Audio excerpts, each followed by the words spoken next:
Hi, it's Chris with Implied Music, and I'm here at the piano today because I want to talk about resultant melodies. Very simple parts, one in each hand, which when interacting create complicated, evolving textures. They seem much more complicated than they are. They're beautiful and a really interesting way to create constantly shifting and kind of beautiful piano textures. Let's look at one today.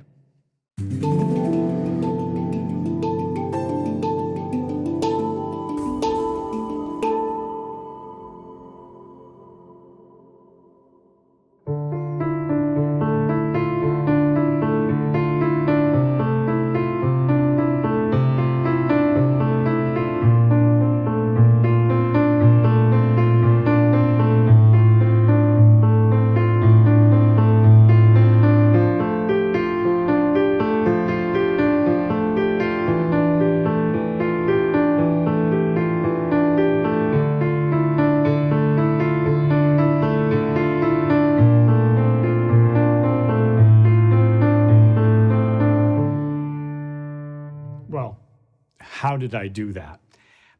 I think you may not believe me when I say that the right hand never changed, and the left hand did all the work. The right hand has a very simple three-note part. It's this D minor triad. Now, here's D minor in root position, D minor in what we call first inversion, and then D minor in second inversion. It puts this D and the F on top, and it's a very sweet sound. This inversion of the D minor chord has a kind of a beauty to it. Now, what makes this resultant melody exciting is how the left hand has a D in the bass. Well, there's no surprise, but tucks up inside the hand with an E. And I get these three notes in a row. Those three notes, D, E, and F, are what's creating the resultant melody. And the melody is a combination of the two patterns. Again and again in the right hand, but the left hand has only two notes. And then it moves down, C in the bass.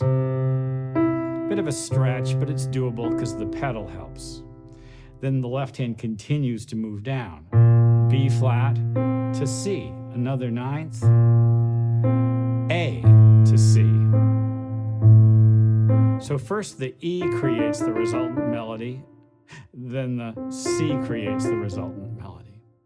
Well, if you're mathematically minded, you've probably realized that if I'm doing three notes here and two notes here, there's going to be a kind of a constantly shifting sort of interference of periodicity. The two periods of the loops overlap in an interesting way. I'm not doing the notes at the same time. I'm alternating. Right, left, right, left. And the right, left, right, left is what kind of creates the melody. So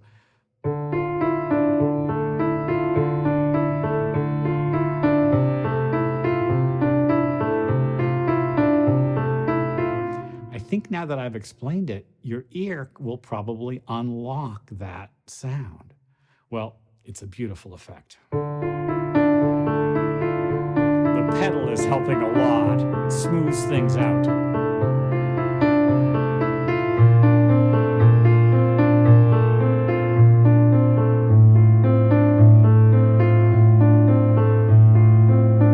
Now, it's time to move the left hand. The right hand's going to stay right here.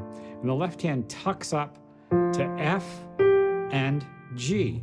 And now the three notes on top will be D, F, and G on top. And so the melody changes. The weird note, the weird rhythm note, is going to be on top of those two instead of in between. And we get a different sound.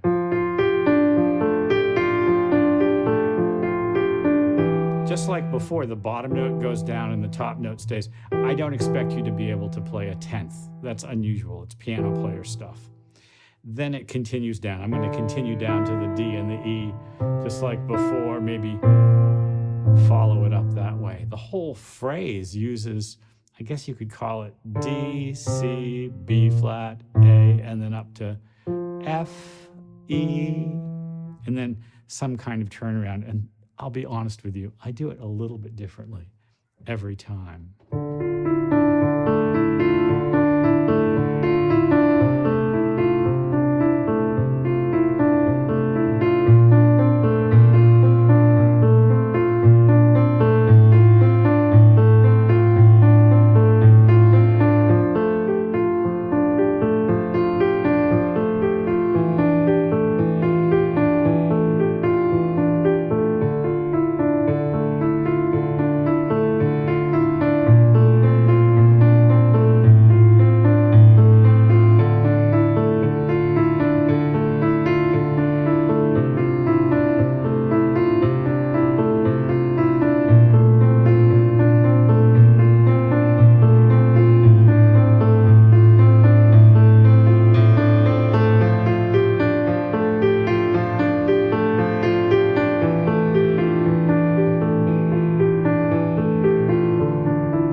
There's a couple of little secrets to pull this off well.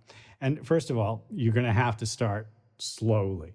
The alternating hands trick it's kind of a rhythmic thing, and it's very much like what a conga player might do. You're creating new rhythms. And in the case of the piano, it's just like a percussion instrument. I have these 3 voices, and then I have these 2 voices, and they create interacting, intricate rhythms that are essentially melodic, but have kind of a rhythmic and melodic identity as they interact.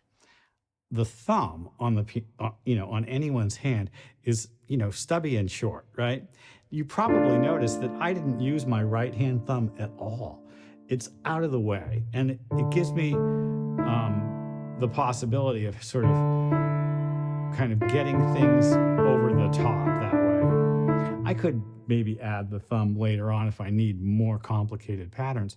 But for the time being, the less I get the thumb in place, the better. I almost imagine my hand like this when I'm doing these kinds of patterns. Now, the thumb has to play the 9th. I don't think there's any other way to do it unless you have just big, big hands. And you can do this really slowly.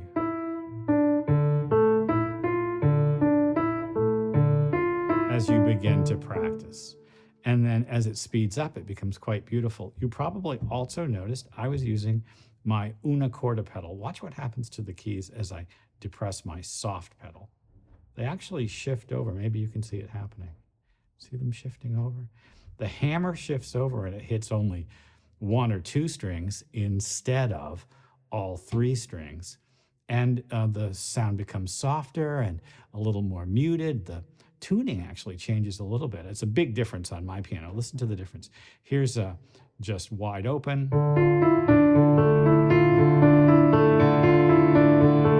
And now here comes the una corda pedal effect.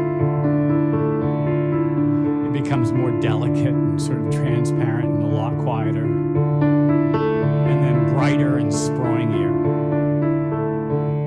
It's a lovely effect. Let's play it one last time to go out.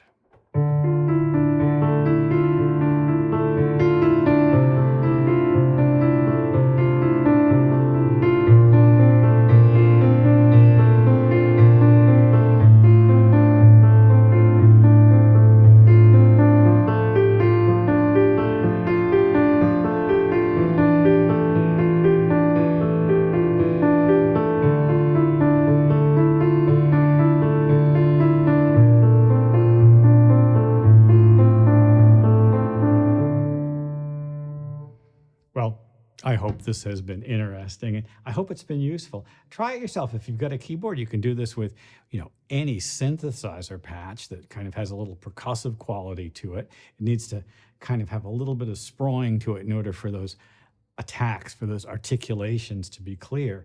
But it's great on an acoustic piano if you just mush the pedal down. This is modal saturation. You know, every note goes with every other, and the buildup of sound creates this atmosphere that's just, for me, just very satisfying. Well, like and subscribe, ding the bell. You'll be notified when I do my videos, and I will see you next time.